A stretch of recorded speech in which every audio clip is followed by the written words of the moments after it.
Եթե պրոֆեսիոնալ բանակ պետքա ձևավորվի, այդ պրոֆեսիոնալ բանակը պետքա ձևավորվի պայմանագրային զինծառայողների միջոցով։ Հիմա դուք ինձ ասեք, ինչ գրավիչ պայմաններ եք ստեղծել, այդ թվում նաև աշխատավարձի տեսանկյունից, որ Հայաստանի Հանրապետության քաղաքացին որոշում կայացնի, գնա եւ պայմանագիր կնքի եւ պայմանագրային զինծառայող աշխատի։ Ես հիմա այս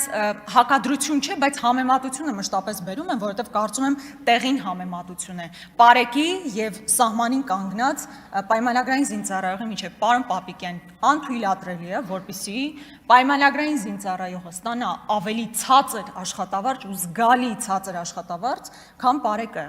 Հասկանում եք, ես ամենայն հարգանքով նրանց իրականացրած աշխատանքի նկատմամբ ոչ թե հակադրության մեջ եմ դնում, այլ համեմատության մեջ եմ դնում։ Հիմա Հայաստանի Հանրապետության քաղաքացին, եթե ընտրություն կատարի, որտեղ գնա աշխատելու, հաշվի առնելով սահմանում առկա ռիսկերը, մարտահրավերները, պայմանները եւ այն ինչ որ ունենալու օրինակ Երևանի կենտրոնում բարեք աշխատելիս։ Ակնհայտ է, չէ, եթե մենք համալրման խնդիր ենք փորձելու լուծել, եթե պրոֆեսիոնալ բանակ ենք փորձելու ձևավորել, առնվազն տարական բազային աշխատավարձի բարձրացումը պարզապես հրամայական է։ Եվ շատ կարճ մի բան,